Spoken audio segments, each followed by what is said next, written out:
የኮሪደር ልማት ዘመናዊ ከተሞችን በመገንባት ለነዋሪዎች ምቹ ከባቢን ለመፍጠር ከማስቻሉ ባሻገር የከተሞችን ልማት በማሳለጥም አይነተኛ አማራጭ ሆኗል። የአዊ ብሔረሰብ አስተዳደር መቀመጫ የሆነችው እንጅባራ ከተማም የኮሪደር ልማት የሚያመጣውን ገጸ በረከት በመቀበል የኢንቨስትመንትና የጎብኚዎች ማዕከልነቷን ለማስቀጠል እየሰራች ነው። የኮሪደር ልማቱ የወንዝ ዳርቻ ልማትን ሳይጨምር ማለት ነው በሶስት ፌስ ነው ልናደርግ ያልነው ያሰብነው ጥቅል ሙሉ ከተማ በስትራክቸራል በመዋቅራዊ ፕላኑ መሰረት መሀል ከከተማው ከአደባባይ ጀምሮ ወደ ሶስቱም አቅጣጫ ወደ አዲስ አበባ መስመር ወደ ባህር ዳር እና ወደ አባይ ግድብ ወይም ወደ ቻግኒ መውጫ በሮች አሉ። ሶስት በሮች አሉት።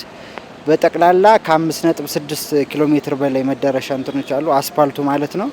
ስለዚህ በዚህኛው ፌዝ ከዋናው አደባባይ በመነሳት ወደ ባህር ዳር መውጫ 700 ሜትር በሁለቱ ሳይድ በድምሩ 1.4 ኪሎ ሜትር እየተሰራ ነው በመጀመሪያው ፌዝ።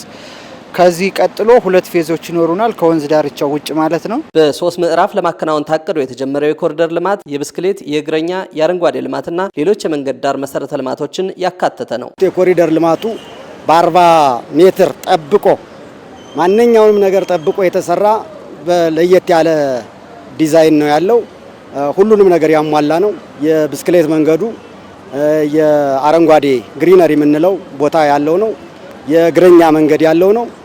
ማንኛውም ነገር ሁሉንም ያካተተ የአይነ ስውራንም ጭምር ለብቻቸው የሚሄዱበት መንገድ ጭምር ያካተተ ነው። ሙሉ በሙሉ ይህ እንግዲህ የተሰራው በህዝቡና በመንግስት ድጋፍ ነው። የእንጅባራ ከተማ ተቀዳሚ ምክትል ከንቲባ አቶ የኔ አለሟሴ እንደነገሩን የኮሪደር ልማቱን ውጤታማ ለማድረግና ስራውን ለማሳለጥ ማህበረሰቡ ከፍተኛ ተሳትፎ እያደረገ ነው። ለኮሪደር ልማቱ ገንዘብ ከማዋጣት ሀሳብ ከማዋጣት ይሄ እንደዚህ ቢሆን ይሻላል ብሎ ሀሳብ ከመስጠት ጀምሮ ማህበረሰቡ እጅግ ርብርብ እያደረገ ያለበት ሁኔታ ነው ያለ። እንግዲህ 40 ሜትሩን ስናስጠብቅ ቦታቸውን ለቀው ከ100 ሜትር ከ100 ካሬ ሜትር እስከ 400 ካሬ ሜትር ድረስ ለቀው ወደ ኋላ የሄዱበት ሁኔታ ነው ያለ።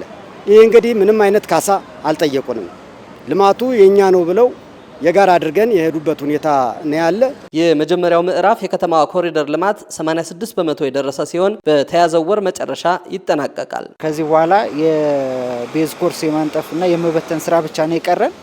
ፊዚካል ፕሮግረስ ወደ 86% ደርሷል አሁን ላይ።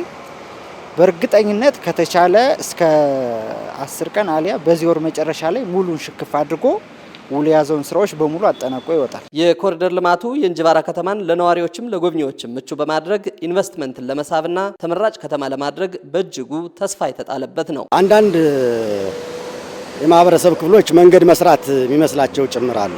ኮሪደር ልማት ማለት ለኑሮ ለህዝቡ ምቹ ሁኔታን መፍጠር፣ ለኑሮ ተስማሚ ሁኔታን መፍጠር፣ የጸዳች ውበት ያላት ከተማ የቱሪዝም ማዕከል ከተማ ናት። ካሁን በፊት እንጅባራ የስብሰባ ማዕከል ናት እንጅባራ። ይህን ሁሉ ለማካሄድ እንግዲህ ከተማዋ ውብና ሳቢ መሆን አለባት።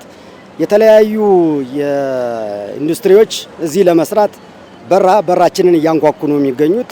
ፋብሪካዎች ወደዚህ ለመምጣት ጥረት እያደረጉ ያሉበት ሁኔታ ነው ያለ። ይሄ ደግሞ የሚሆነው እንግዲህ ምቹ ሁኔታዎችን ስትፈጥር ነው።